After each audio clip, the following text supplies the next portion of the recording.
Hello and welcome back to Lorcana Villain. My name is Baker and today we'll be taking a look at the first set of top 8 deck lists for our Chapter 2, Season 2, Rise of the Floodborn, whatever you want to call it, format. Our information comes from an event in Germany which had 102 players. I've got my information today from the Mushu Report, who in turn got their information from these sources here. That will be linked down below in sources as always. But yeah, really excited to start to take a look at some new deck lists. Season 2 is officially underway. If you've not been on the channel for a while because you mostly just use me for deck lists, which is totally fine, I gets it. Welcome to my new lair. This is my new digs. We've got all sorts of things going on. We've even got a crystal ball. Look.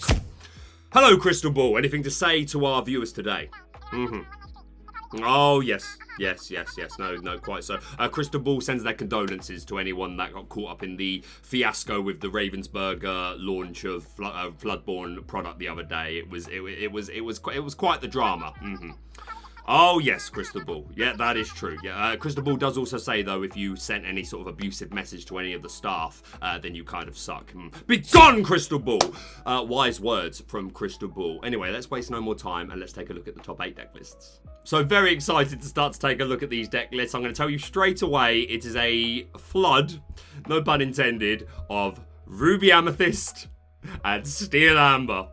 But the one deck that was not those inks and came out on top was Emerald Amber. I've called this Royal Hand Destruction. I have to immediately put so much emphasis on my man, the Grand Duke, giving Prince, Princess, King, and Queen characters +1 strength. So if you just look through this, the Queen, the Shifted Queen, both Flynn Riders, the Simba, Prince John, Rapunzel, Kuzco all gain +1 from this, so that's gonna, it would take me forever to, mention every single interaction that changes, because that's a lot, but your minds could do the work of just thinking, suddenly you're getting so much more value from these characters, and yeah, your opponent's preferable paths to the maths they want to do to...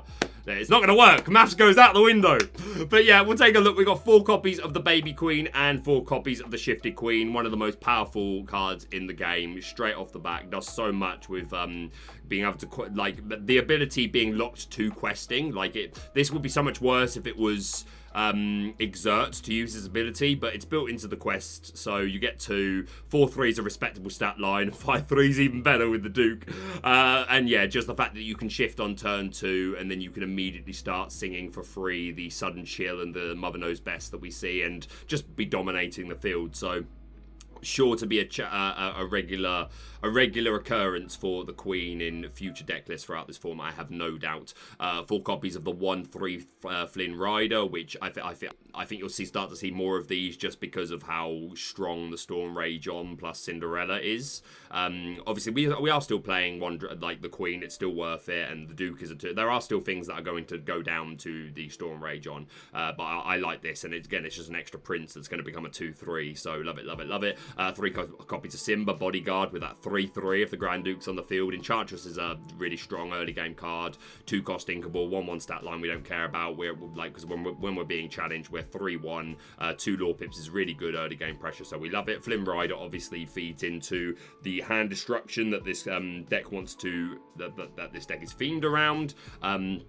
Also becomes a 2/2 with the Grand Duke, and we do see later on 4 copies of the Shifted Flynn Rider, which is a surprise to me straight away. I didn't think... I thought his only place was to be an apple in the Peddler deck. But no, we're seeing him pop up, and obviously synergy here is you're doing a lot of hand destruction, so the odds of actually having Flynn quest for a decent amount are much higher. So fair enough. We see obviously 4 copies of Prince John, which just plays into the theming of this deck, letting you continue to draw cards as you deny them your opponent. 3 cost Mickey here, also just a great character to add in for your curve, because we don't have any other 3 drops here. Obviously there are other things you can do on your turn 3, but yeah, it's nice to have this as other than obviously Prince John is always our preference. I mean, on top of that, it's nice to also say, okay, well, I've got Mickey and it's inkable. 3 copies of Rapunzel I think is fine. We're drawing a lot of cards off of Prince John in 9 times out of 10 anyway, so love to see. And we've got Hypnotize for that as well. 4 copies of Daisy to get some extra discarding, and I think 2 lore on this just makes it so much even more powerful. Also 3 cost is respectable. We talked about Flynn and the Queen. 2 copies of Kuzco. It's still just a fantastic card and just worth playing if you're playing Emerald and you've got the spaces for it. So I think 2 count is fine. Hypnotize, You Have Forgotten Me, Sudden Chill, all obviously playing into our hand destruction mechanics, and 3 Mother Knows Best because it's just good board interruption. So yeah, a great list. Really great to see this deck come out on top amongst a field of the inks that we are so accustomed to seeing flood the top 8. Again, no pun intended. But yeah, really strong. And Grand Duke OP, you tell me. Next up in second place, we have Ruby Amethyst Bounce Control. After this list, I will just look at all the Ruby Amethyst variants in a row. Makes more sense, and then we'll do all the Steel Amber ones as well. So, yeah, we have called this Bounce Control because we see Arthur and the Purple Dragon Mim here. I don't think that just having Fox, Goat, and Rabbit necessarily constitutes, oh, this is a bounce deck, because I think these are just going to become standard in Amethyst in 9 times out of 10. If you're playing Amethyst, you will play the Fox, the Goat, and the Rabbit. Maybe you might have different counts, but you'll just always play them. Whereas if you're playing things like Arthur, Snake, Madam, we don't see Snake in this deck, but things like Arthur and Snake and Dragon, I think that's more leaning into bounce. But just an observation, I think these are just standard Amethyst decks. But we see 4 copies of Archimedes for a 1-drop, 4 copies of Kuzco for a 2-drop, which is really nice. I think it's a great... Originally, I didn't think there was... It's okay, but I didn't think it was necessarily worth the deck slot in Ruby Amethyst, but I think it's a really nice response to Storm Rage on, because if they start Cinderella, maybe you'd still put down the 1-drop just to make them play it, but if you're holding the Kuzco, you'd probably skip it and then just turn 2, get down Kuzco. I thought Gaston would get pushed out of format as well because of Storm Rage on, but in a deck like this where we have a lot of low costs, because again, we want to maximize our odds of being able to bounce, especially with Purple Dragon, you might be in a situation where you need to put down one of these low costs and then put down, if you only have 1 character out, you need to add a character and then play Purple Dragon on turn 8 or 9. So it's just some extra drops to get that online more often. So I think it's still fine. Like if he doesn't get Storm Raged on, then he's still going to put in a lot of work. Hitting 4 is really good. And again, if they start Cinderella, you just don't put this down, so you just play around it. 3 copies of Arthur, obviously incredibly strong towards our bounce mechanic, helping us really gain lore at an aggressive rate. I think 3 is the right count. We see 4, 4, 4, 4 of the Fox, Maleficent, Goat, and Rabbit, which I think is standard. I think you'll see some lists that might go to a 3 count of Rabbit, just because the draw is strong in this deck anyway. Like if you were really desperate for a drop, I think you could drop a Rabbit, but I still don't disagree with playing 4 because it just maximises those odds and it's really, really strong. But I think if you were going to make a cut here, it would be 1 copy of Rabbit. For Maui, it's still one of the best cards in the game. For Yzma, I'm not surprised to see this already putting in a lot of work. It's just such a flexible card. If you're removing an opponent's threat, yes, they get to draw 2 cards, but if you're doing that, it's probably because that threat just needs to be removed. And it might not matter them drawing cards. You might just at that point be too close to game. And again, the flexibility of being able to return any of your stuff, really, your Fox, your Goat, your Rabbit, is going to give you immediate value. Maybe it's your way of keeping Arthur safe. You quest him, return something, and then play Yzma to bounce that back, or just any of your low cost. This will be online a lot just to help you draw more cards, so love it. Madam in Purple Dragon doesn't massively surprise me to see either. I think a lot of people underrated her, and I think a build specifically with like an extra, a higher count of low drops, it's well worth it. Yes, folds to the world's greatest criminal mind, which we do see a lot of in the Steel Amber decks, and that's got to feel bad, but again, it's just an extra way of getting your bounce off, especially because we're not playing Snake in here, and we're not playing anything like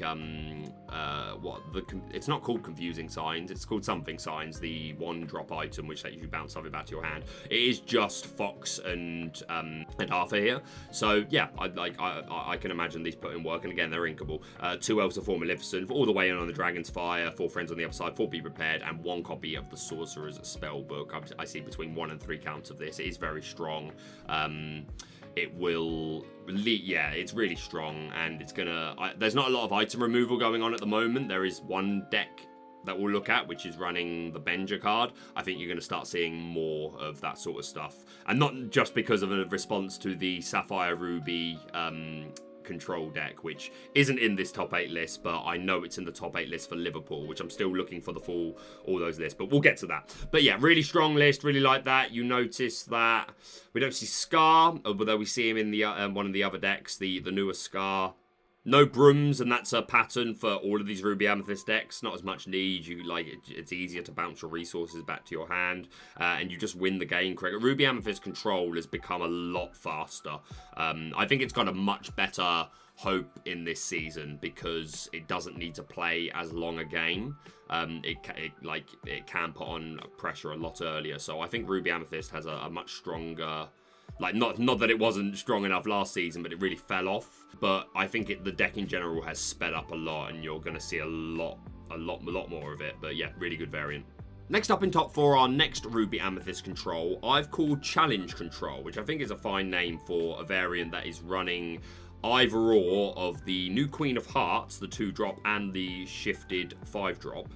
And the Shere Khan, which both put emphasis on you just challenging the opponent. So Challenge Control, which is what I've dubbed this. And again, I make my deck names to try to give you the most information about how the variant of the deck is built, with just as least words as possible. So that's what I'm calling it. If something that sounds better catches on, then I'll swap to that. But for now, if you're playing either or variants of Shere Khan or Queen of Hearts, I will be calling you Challenge Control. I would have put Bounce in the title, but I don't see an Arthur, I don't see a Snake, I don't see a Madam Mim Dragon. We do see the Fox Merlin, sorry, we see the Fox, the Goat, and the Rabbit. But again, I think that's just going to be standard Amethyst to put those in. But yeah, to contribute towards our ability to challenge a lot, along with our Queen of Hearts and our Shere Khan, we have Archimedes and Felicia as 1-drops. And yeah, just this new Queen of Hearts letting you draw cards for every challenge. You can get some really early stuff going on. You shift for 2. You've got Maui for rush. You've got Madam Mim Fox for rush. So you're nearly always getting value off of putting this down. It's in my variant of Ruby Amethyst control. I'm really I wasn't playing the Shere Khans, I will be honest. But we see him here, and he's in another one of the lists as well. So maybe I need to change that. We see 4 copies of Ursula, 4 copies of Elsa, 1 Maleficent, just 1 off Maleficent. Yeah, interesting. I'd probably go for a higher count of Maleficent than Ursula myself, but hey, they top forward, so you got to listen to the data. 4 Friends, 4 Be Prepared, 2 Magic Mirror, and 1 Ursula's Cauldron. So once again, no Broom package, no Aladdin. Aladdin has fallen all the way off, it seems. And yeah, just again, like I have dubbed, a challenge control variant, which I think is really strong. This Shere Khan is clearly good and probably better than I thought it was going to be, but this Queen of Hearts, I was always a believer, and it's she's just so good. You're nearly always getting value off of the card draw. And you still see the Magic Mirrors here as on top for more later game. So yeah, this looks really strong. Again, we're going to go through all the Ruby Amethyst variants. We move into top 8. We have Dennis with a bounce aggro version. So we do see the Shere Khan, but not the Queen of Hearts. So you can still call this a challenge bounce control. In that vein, we see 2 copies of 1-drop Chip, 3 copies of 1-drop Olaf, and 4 copies of 1-drop Pascal, all contributing towards our ability to just do a lot of bouncing and do a lot of challenging and just gain that sweet, sweet lore from Shere Khan. We even see 2 copies of Merlin Squirrel, which I would not have predicted. But it does make sense when you are this leaning into just bouncing things as much as you can. We see the 3 Arthur, we see the 4 Snake, and obviously the 4 count of Fox. So we are all the way in it. We even see 2 Crab. And obviously 4 Pinocchio is really great early pressure for questing and just being able to bring back to your hand with a bounce. We see 4 LeFou for re-readying of these things. And yeah, Merlin makes a lot of sense if he's your turn 2 drop, and then if from turn 3 you are playing Madam Mim Fox, you're seeing a lot of the top of your deck, because you see the top, you get to look at the top card both when you put him down and when he leaves the field. So you start getting you get to really start searching through and going, no, I don't want that, I don't want that, I don't want that. and being able to just craft your hand so easily. Yeah, I actually really like this. This seems like it has a really strong early game. We don't see any Dragon's Fires, we don't see any Maleficents, Ursulas, Elsas, none of that fancy stuff. We see 4 Be Prepared, as it should be, but this is just a really aggressive way of doing this, and with sheer card, I think I'd still like to see the Queen of Hearts in here, but at the same time, is there room? Straight off the bat, my thought is, how much work's the crab putting in? I'd like to know. I'd like to know how much work this crab put in. Yeah, like maybe he starts popping up in other people's lists. I would love to try him myself, but yeah, this looks really strong, so congratulations to this person. And our final Ruby Amethyst variant I've called Challenge Control. 62 cards in this particular list. So yeah, Challenge. So we see the 4-3 line of the Queen of Hearts. We don't see Shere Khan in here. We see our standard 4 goats, 3 Mim Fox. But we don't see Rabbit in here, which is interesting.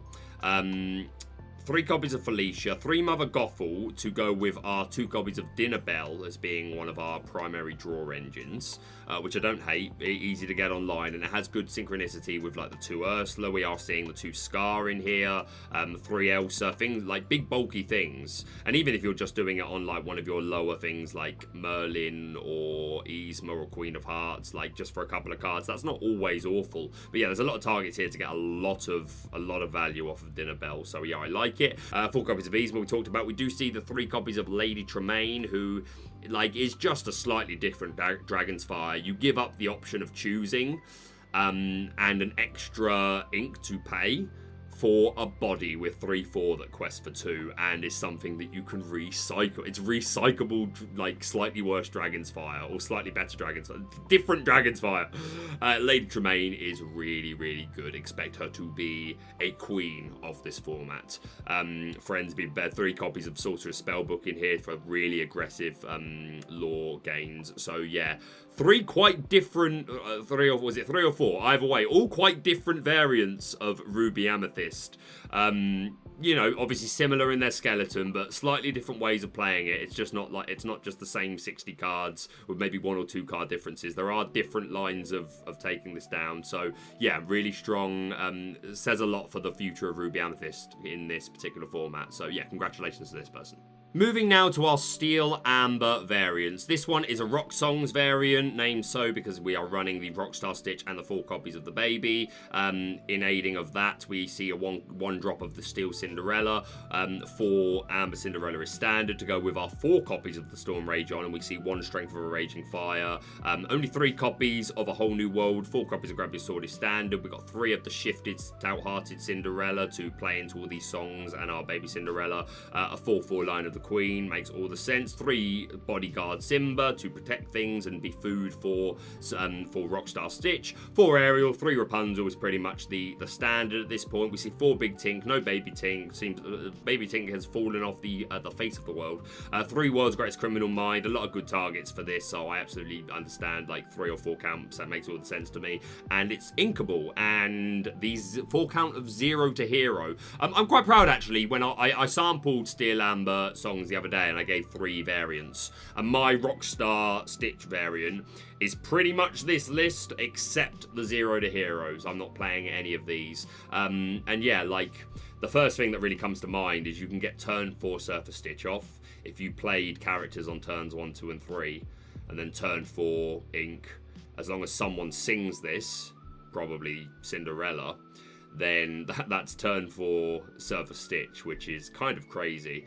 So yeah, sounds great, looks good. Congratulations to this person. Next up in top 8, pretty much all the same. 3 copies of Storm Rage on instead of the 4. We see all 4 copies of the Whole New World, but differences here. We see 3 Lantern and 3 Benja. So Benja, I think, main target. Well, there are multiple, but Lantern's a good target, but getting rid of that Sorcerer's Spellbook can put in a lot of work. Again, the new Sapphire Ruby control deck isn't featured in these lists. It is in the Liverpool list. I need to find them so I can report on that. That obviously puts a lot of emphasis on items. I don't know if Benjas are enough to deal with just how often that deck can recycle its items, but it will upset them on certain turns, so you will get more value out of Benja than just Sorcerer Spellbook and Lantern. Sometimes removing Sapphire Ruby controls items. Sometimes it's not going to matter, but sometimes it will upset them or buy you a turn. So I expect this to rise in popularity. Obviously, 3 Lanterns putting in a lot of work. No 0 to hero in this build, but yeah, other than that, most things look pretty much the same. So yeah, great build. Congratulations. And our final list, pretty much identical to the list that we looked at before. We see 4 Storm Rage on instead of 3. But then 1 teched Mufasa, who I think is better than people first thought. I'm seeing some really spicy lists with 4 Mufasas with a variety of ink combinations. So I don't think this is the last time we will see our boy, our king. But 1 random copy in here, I'm sure it got a little bit of value. They made top 8 in 102 person tournaments, so I would like to think so. But yeah, congratulations to them. And there we have it for our top 8 deck list for the Battle Bear event in Germany. A strong showing for Ruby Amethyst and Steel Amber as always, but Emerald Amber coming out on top. And there are a lot of other decks that I think are going to do well this format. I think it's a really healthy, I think it's going to be a really healthy meta. I don't think every top 8 list is going to just be Ruby Amethyst and Steel Amber. Like, the fact that it's our first set of deck lists after season 1 and like, what a surprise! Best 2 decks, but I don't think it's going to be that like that the entire season. I do think you're going to see a lot of other things pop up. I think we've got a really healthy meta on our hands. But yeah, congratulations to this Amber Emerald deck saying, no, I might be here alone, but I'm taking home the crown. The deck list will be linked down below as usual for you to try it yourself. Let me know in comments which is your favourite. If you're brand new to the channel, please do hit the subscription button for all things Lorcana. Hit like to show your support, and we'll see you soon.